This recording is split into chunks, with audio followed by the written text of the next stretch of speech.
vuosien nuolemista. Anna veitsi käteen, kuollaan hiljaa, ei meitä kukaan kaipaamaan jää, koska päättäjiltä puuttuu pää. Stubbi se porskuttaa kiiltävässä puvussaan.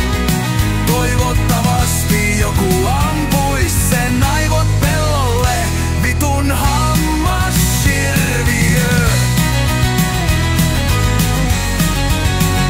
Ei oo rahaa edes Lidlin halpamakkaraan tai edes päivän kakkaraan, jonka ennen pellolta poimia sai.